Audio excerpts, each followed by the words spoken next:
It was a really unhealthy relationship. It wasn't improving, it wasn't going anywhere when it came to not wanting to seek counseling, not wanting to be there as part of the family. He was suffering from addiction.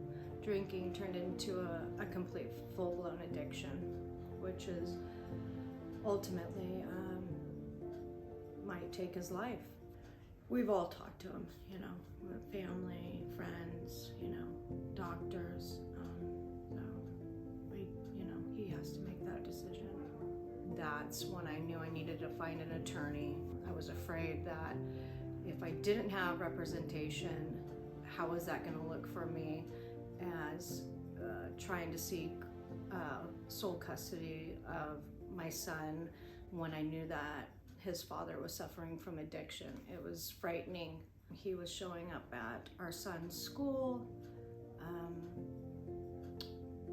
intoxicated, wanting to see our son, and it was just escalating.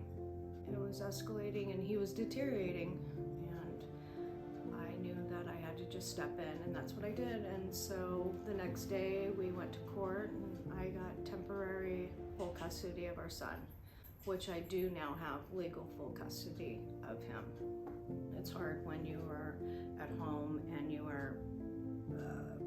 don't have a job and you don't make the money.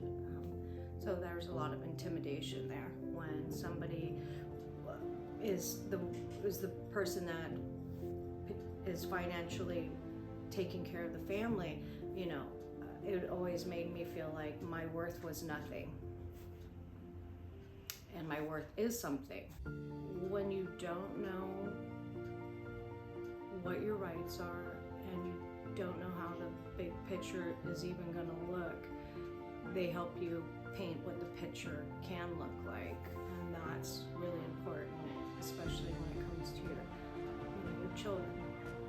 Until you have representation and somebody standing behind you and going to court with you, and standing up to somebody who's ultimately was a bully and didn't want to play fair at all,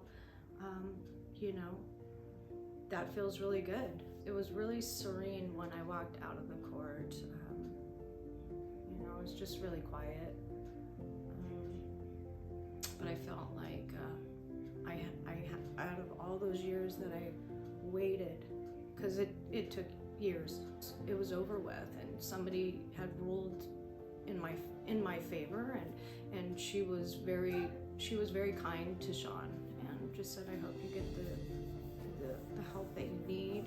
And it sounds like Stacy's more than willing to let you see your son whenever, always trying to be in the solution. But that was a day of closure, and knowing that I can just kind of be a little bit more at peace.